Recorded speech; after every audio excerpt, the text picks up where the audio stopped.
Bom, vocês que estão aqui gostam de pensamento filosófico e esotérico mais amadurecido, não é verdade? Então preste atenção, porque eu vou usar alguns pensamentos de outros grupos aqui do TikTok, enfim, de outras plataformas, como comparação e como ocasião pedagógica didática para sinalizar a diferença entre um pensamento filosófico imaturo e um pensamento filosófico mais amadurecido, tá?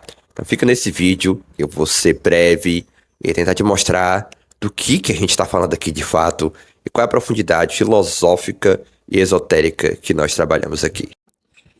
Tem uma galera, né, que fala da luz, que fala do átomo, e começa a descrever a dinâmica da luz e a dinâmica do átomo como se eles tivessem uma consciência, como se eles tivessem uma alma, como se eles fossem forças vivas. Aí você vai me dizer assim, Anael, mas tá provado que o átomo tem consciência. Calma aí. Não existe provas que o átomo tem consciência. O que existe é a hipótese que o átomo tem uma consciência. É uma hipótese que explica uma quantidade muito boa de fenômenos que acontecem. É assim que funciona a ciência. A ciência não está falando sobre o real. A ciência está construindo pontes imagéticas que nos fazem compreender o maior número de fenômenos que se apresentam a nós.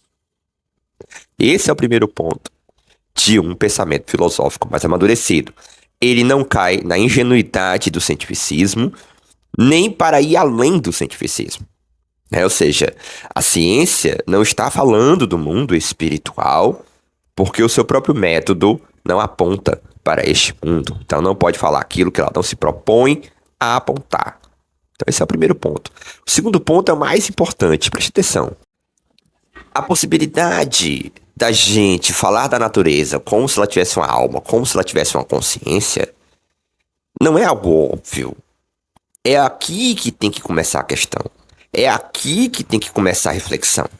Nós temos que começar a reflexão nos perguntando como é possível dizer que a natureza, como que tem uma consciência, como que é livre, como que tem um espírito. Se você vai para o Kant, na terceira crítica, na crítica da faculdade de julgar, ele vai dizer que isso é uma ideia regulativa que nos ajuda a entender melhor certos fenômenos, a totalidade dos fenômenos, né? E também ajudava a medicina nascente, né? A entender a anatomia ali dos corpos, né? Ou seja, cada órgão do corpo de um animal tem um propósito, tem uma finalidade dentro daquele organismo. Então essa ideia de que a natureza meio que percorre fins, finalidades, é uma ideia regulativa. E aí chega o idealismo alemão, o idealismo absoluto, o romantismo alemão, e vai dizer o seguinte, não, na verdade não é só uma ideia regulativa, Kant. Na verdade, se nós somos um momento da própria natureza, nós seres humanos somos um momento desse todo absoluto, então entender esse todo absoluto como uma finalidade, como uma alma, é uma das maneiras de entender, é uma das etapas do entendimento da própria coisa. Ou seja, não é que o ser humano meramente constrói uma representação subjetiva do universo. Essa representação subjetiva do universo é o próprio universo pensando a si mesmo através do homem. Então é um momento objetivo também. Então quando você olha para a natureza e acha que ela tem uma consciência, uma liberdade, um espírito, no fundo é uma nostalgia do espírito humano, uma lembrança de um estado anterior a essa divisão natureza e espírito, onde eles estavam juntos no absoluto, onde espírito e natureza era uma unidade no absoluto, não há diferença, até porque do ponto de vista absoluto não há diferença entre espírito e natureza. Espírito e natureza são dois modos de manifestação do absoluto, segundo Schelling, né?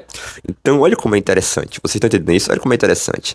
Então, esse olhar da natureza como se ela tivesse uma alma do mundo, é uma nostalgia de um estado anterior à queda, e que nós só podemos acessar esse estado através da arte, e particularmente a arte poética. Por quê? Porque na arte Espírito e natureza são representados como que combinando um com o outro, como que conversando um com o outro, né? Ou seja, na literatura, né, como se o autor e a personagem e o universo e a trama conversa com a personagem, né? Então a arte, ela nos dá esse vislumbre do absoluto, portanto ela conseguiria comunicar com mais força os conceitos filosóficos, né? E aí o Sharon escreve um livro chamado O Sistema do Idealismo Transcendental, em 1800, para mostrar que o órgão da filosofia é a arte, ou seja, a arte, ela é a soberana que faz a mediação entre o sensível e o inteligível, entre o espiritual e o material. É a arte, e aqui eu faço analogias artísticos, poéticas, com Vênus, com a Imperatriz do Tarô, com a estrela d'alva, com a estrela matutina, com Lúcifer, a estrela d'alva, né? Então é isso, tá? Então, assim, isso é um pensamento filosófico mais amadurecido. Quando ele vai à questão mais originária, mais radical. Não quando ele já fala da natureza como se fosse óbvio que o átomo está percorrendo a luz, porque a luz está colhendo os seus filhos, porque ela está não sei o quê, atribuindo propriedades humanas a coisas como a luz, né? Sendo que essa possibilidade de falar assim é uma possibilidade que revela uma instância originária do espírito e não uma dinâmica da própria, vamos dizer assim, realidade no sentido do fisicalismo da ciência moderna. Então, essa filosofia da natureza, essa metafísica da natureza, essa física romântica, ela é a questão mais originária que precisa ser pensada e que precisa ser pensada rigorosamente, né? Não através de empiria, experimentos da física quântica ou experiências, mas a partir de dados mais a priori, especulativos, né? Na medida em que a especulação, ela antecipa muito o que depois a empiria vai provar, né? Por exemplo, o átomo já era falado desde a Grécia Antiga, com Demócrito, né?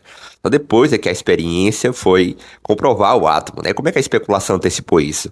Porque a experiência não encontra nada de diferente que já não tivesse antecipado na especulação. Por isso a força da filosofia especulativa, né? Ela não tem experiência que o comprove, mas a especulação, se ela for feita rigorosamente, ela tem muita força, né? Então essa filosofia da natureza, ela é especulativa, ela está no campo da especulação, não está no campo da prova científica, como que é a galerinha aqui que segue Hélio Couto, né, que segue Bob Navarro, enfim, que muitos são muito fascinados pela física quântica, né, pelos átomos, pelas luzes, pelas frequências, né, sendo que o que a gente encontra ali nada mais são do que categorias do espírito e mais, muitas vezes, compreensões que são forjadas não pela estrutura do átomo, mas pelas relações políticas, históricos, sociais e econômicas, né? Muito da nossa compreensão do mundo é fruto de fatores políticos, históricos, sociais e econômicos, né? E não fruto do formato do átomo, porque senão as configurações epistêmicas ao longo da história não teriam mudado, né? Os paradigmas não teriam se sucedido. Entenderam agora, gente? Entenderam? O que é discutir com profundidade? O que é filosofia esotérica? O que é pensar com rigor? O que é que pensar com profundidade? O que é um pensamento filosófico mais amadurecido? Então, se você gosta desse tipo de assunto, dá o like, comenta, compartilha.